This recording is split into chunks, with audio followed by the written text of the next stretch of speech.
ये जो पुस्तक आपको नज़र आ रही है, इस पुस्तक का नाम है शाता तप स्मृति।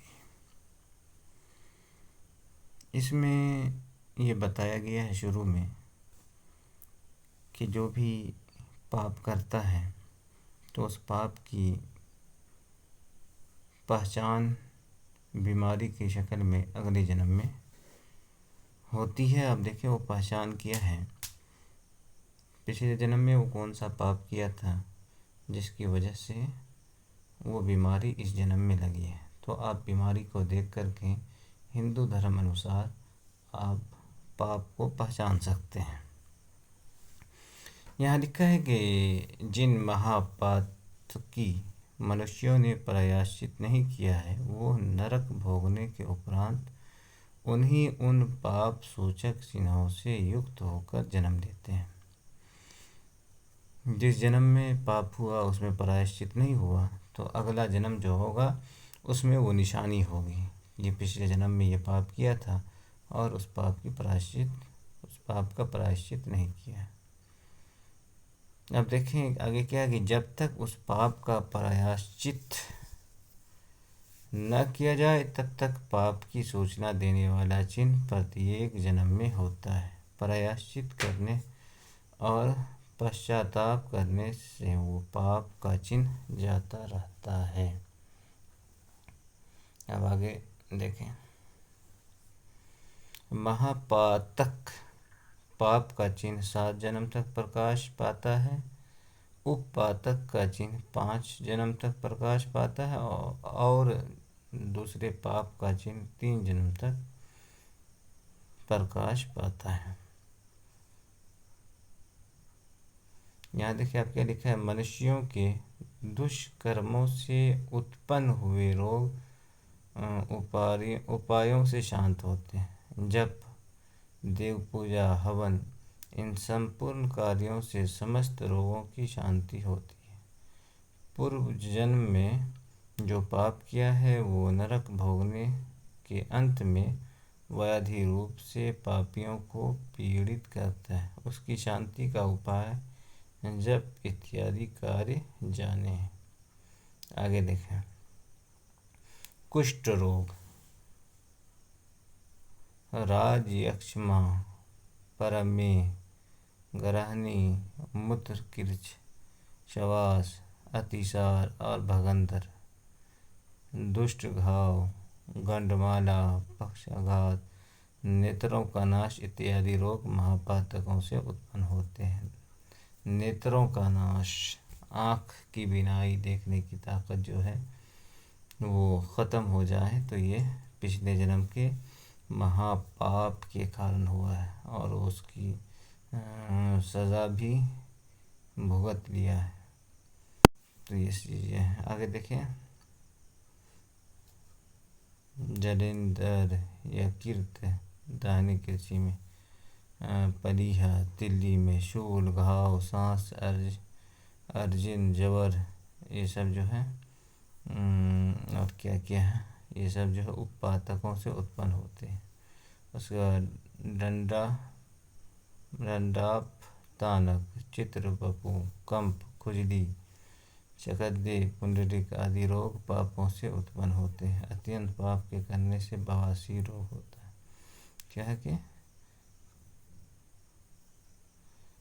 आदि रोग पापों से उत्पन्न होते हैं। अत्यंत पाप के करने से बवासीर रोग होता है। वाह।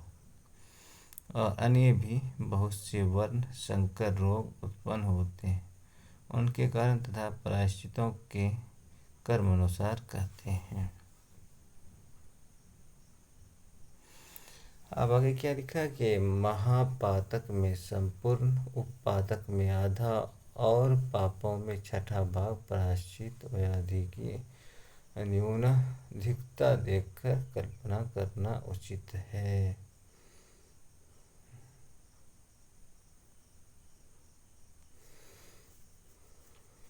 अब यहाँ से है कि अब गोदान इत्यादि साधारण विधि कहते हैं। गोदान में सुशील बछड़े सहित दूध देने वाली गौ देनी उचित बैल के दान में शुभ और सुंदर सफ़ेद वस्त्र तथा कांचन से विभूषित कर वृषभ का दान करें। हाथी के दान में ब्राह्मणों को 10 निवर्तन पृथ्वी का दान करें।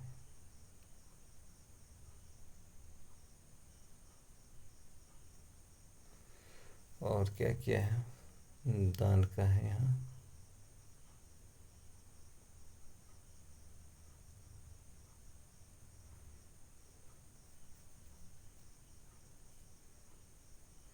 ये दान ही की बात चल रही है।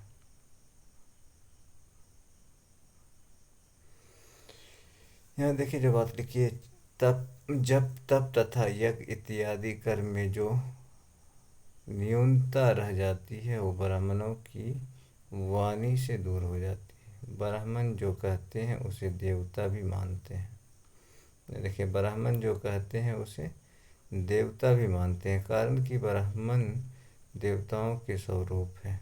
इसी कारण उनका वचन मिथ्या नहीं होता। उपवास, व्रत, स्नान, तीर्थ यात्रा का फल और तपस्या, ये सब जिसके ब्राह्मणों ने संपन्न कर दिए हैं उसको इनका संपूर्ण फल होता है। जिस कार्य में तुम्हारा वो कार्य सिद्ध हो गया, ये वचन ब्राह्मण कह दे, उनके उस वचन को नमस्कार कर सिर पर जो धारण करता है वो अग्निष्टोम यज्ञ के फल को पाता है।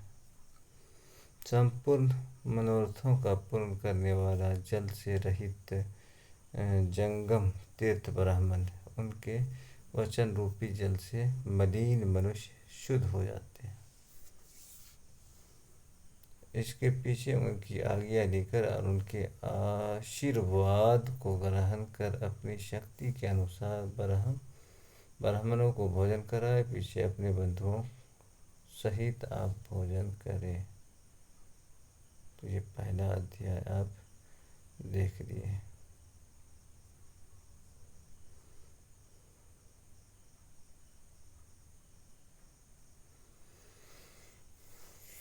आगे क्या है कि ब्रह्म हत्या करने वाला पापी नरक भोग कर दूसरे जन्म में श्वेत कुष्ठी होता है। वो उस पाप की शांति के निमित्त प्रायश्चित करे। 4 कलशों में पंचरत्न डाले और कौन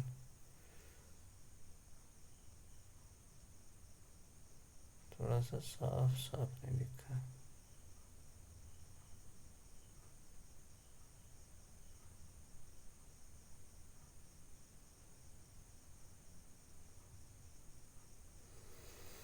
तो ये देखें, इसको फिर हम देखते हैं।